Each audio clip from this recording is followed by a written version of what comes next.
দ্বিতীয় দফায় আবারও নিষিদ্ধ হলো জামায়াত। মুক্তিযুদ্ধে পাকিস্তানের পক্ষ নিয়ে বাংলাদেশকে অস্বীকার এবং ধর্মের নামে রাজনীতি ছিল জামায়াতের।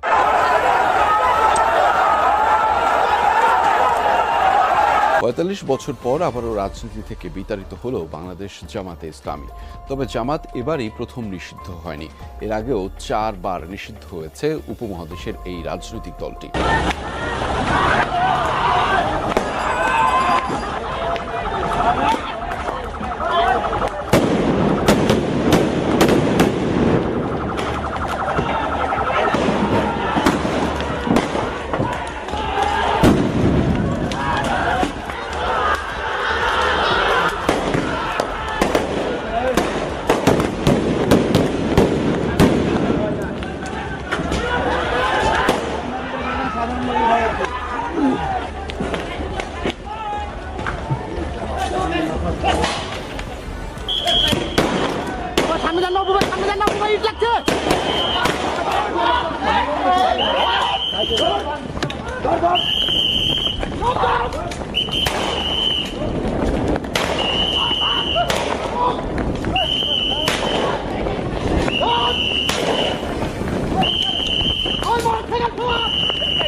রাশেদ প্রধান কে? জাকপা কোনো দল আছে নাকি বাংলাদেশে? আমাদের এই তোমরা কেউ জাকপার নাম জানো? আমি চিনতেছি না রাশেদ প্রধান কাকে, চিনতেছি না। দেখেন এমন একটা প্রশ্ন করে ফেলছেন। 11 দলীয় জোটে দুই একটা, আপনি বললেন 11 দলীয় জোট, ওই জোটে দুই একটা দল ছাড়া আপনি মনে হয় নিজেও কোন কোন দল আছে আপনি জানেন না, আমরাও অনেকজন জানি না। এদিকে যে শত শত লোক আছে, আপনি হাত উঁচু করলে এটা বলতে পারবে না যে 11 দলীয় জোটে কোন কোন দল আছে। এই মনে করেন অন্তর্বর্তীকালীন সরকার তারা তাড়াহুড়ো করে কিছু লোকের নিবন্ধন দিয়েছে, কিছু লোকের নিবন্ধন স্বাধীনতার পরে ৩-৪ বার বন্ধ হয়ে গেছে, স্বাধীনতার আগেও বন্ধ হয়েছে, কোর্ট থেকে স্টে করে দিয়েছে তাদের নিবন্ধন। তো এই 11 দলীয় জোট আর কি দল বললেন, জাকপা, এই দল নাম সম্বন্ধে আমার মনে করেন আমাদের এই তোমরা কেউ জাকপার নাম জানো? এই দল সম্বন্ধে মানুষের ধারণা নাই। আর এই দলের কোন নেতা কি বলল, তারেক রহমান সাহেব বাংলাদেশের আমি দেখলাম যে টাইম ম্যাগাজিনে এসেছে যে পৃথিবীতে 100 জন ক্ষমতাধর ব্যক্তির একজনের নাম এসেছেন তারেক রহমান সাহেবের। দেখেন, বাংলাদেশে এমন একটা সরকার গঠন হয়েছে যে সরকার এর আগে কোন সরকার এককভাবে এত সংখ্যাগরিষ্ঠতা নিয়ে সংসদে যেতে পারে নাই। সেই জনগণের প্রধানমন্ত্রী জনাব তারেক রহমান সাহেব। এখন তারেক রহমান সাহেবকে নিয়ে কতজন কত কথা বলতে পারে, এটা তারেক রহমান সাহেব তো শোনার প্রয়োজন মনেই করেন না। তারেক রহমান সাহেবের নেতা কর্মীরা ওটা শোনার প্রয়োজন মনে করেন না। পাগলে কিনা বলে ছাগলে কিনা খায়। এখন পাগল নিয়ে যদি আপনি পড়ে থাকেন আর ছাগল নিয়ে যদি আপনি পড়ে থাকেন, তাহলে তো দেশ পরিচালনা করা যাবে না। আপনাকে যে যা বলে সেগুলো বলতে থাকবে। আপনাকে লক্ষ্যমাত্রা থাকতে হবে দেশকে উন্নতশীল দেশে নিয়ে যাওয়া। দেশের যে এই যে জ্বালানি ক্রাইসিস চলতেছে, এটাতে কিভাবে বের হয়ে আসা যায়। বহির্বিশ্বে যুদ্ধের কারণে বাংলাদেশ না, শুধু পৃথিবীর সব কান্ট্রিতেই একটা দুর্যোগ দেখা দিচ্ছে, জ্বালানি সংকট।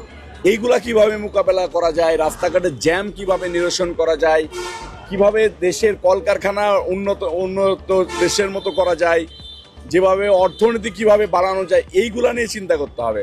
এখন কোন পাগল কোন ছাগল কি বলল তারেক রহমানকে নিয়ে, এটা যদি আপনারা সাংবাদিকরা মানে আলোচনায় আনতে যান, তাহলে ওইসব পাগলের দেখবেন পাগলামি বেড়ে যাবে এবং আপনাদেরকে কামড় দেবে। প্রিয় দেশবাসী, আপনারা যে যেখান থেকে ভিডিওটি শুরু থেকে শেষ নামাতে দেখেছেন, আপনাদের সকলকে অসংখ্য ধন্যবাদ জানাই। যদি ভিডিওটি ভালো লেগে থাকে তাহলে অবশ্যই শেয়ার করতে ভুলবেন না, আর অবশ্যই আপনার একটি মন্তব্য কমেন্টে জানিয়ে যাবেন। কারণ কিনা আপনি যে নিউজটা দেখে কি জানলেন, কি শিখলেন, এই কমেন্ট করলে কি হবে, দর্শকবাসী জানবে এবং যারা কানে শোনে না তাদের জন্য উপকার হবে। আর আপনি কোন দল করেন অবশ্যই কমেন্টে জানিয়ে দেবেন। আওয়ামী লীগ হয়ে থাকলে অবশ্যই জয় বাংলা লিখতে ভুলবেন না। দেখা হবে পরবর্তী নিউজে খুবই তাড়াতাড়ি ইনশাল্লাহ। আজকের মতো বিদায় নিচ্ছি। আসসালামু আলাইকুম।